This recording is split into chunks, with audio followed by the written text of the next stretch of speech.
বিশ্বনবী এক কালো নারীকে দেখে বললেন লা ইয়াদখুলনাল জান্নাতা সাওদা ওয়ালা সাফরা। কি নবী ছিলেন আমার! Sense of humour, sense of humour, sense of fun, sense of kidding. কি সুন্দর দুষ্টামি করতেন। বিশ্বনবী এক কালো মহিলাকে দেখে বললেন কোন কালো নারী তো জান্নাতে যাবে না। মহিলা কান্না শুরু করে দিল, বলল নবী এটা কোনো কথা হইল নাকি? জান্নাতে যাবো না কেন? কালা কি আমি হইছি নাকি? কালা আমারে বানাইছে কে?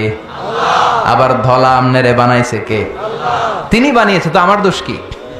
ওই মহিলা কান্না শুরু করে দিয়েছেন, নবী আপনি বলেছেন 4টা কাজ করলে জান্নাতের 8টা দরজা খোলা সব নারীদের জন্য। 1 হলো যে নারীরা নামাজ পড়বে, 2 হলো রোজা রাখবে, 3 হলো স্বামীর কথা শুনবে, 4 হলো পরকিয়া না করে সতীত্বের হেফাজত করবে। 4টা কাজ করলে জান্নাতের 8টা দরজা খুলে দিবে কে? ও নবী আমি তো 4টাই করি, কেন জান্নাতে যাব না আপনি বলেন?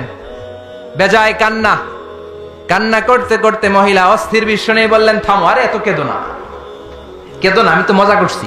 কি করছি? I am just kidding you.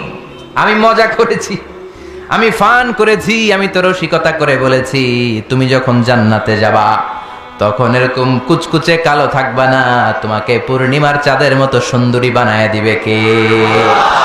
বিশ্ব সুন্দরী হয়ে হুরদেরকে ফেল করে তোমার রূপের ঝলকানিতে হুরেরাও ফেল। সুবহানাল্লাহ, এরকম সুন্দরী হয়ে যাবা। This is the sense of fun.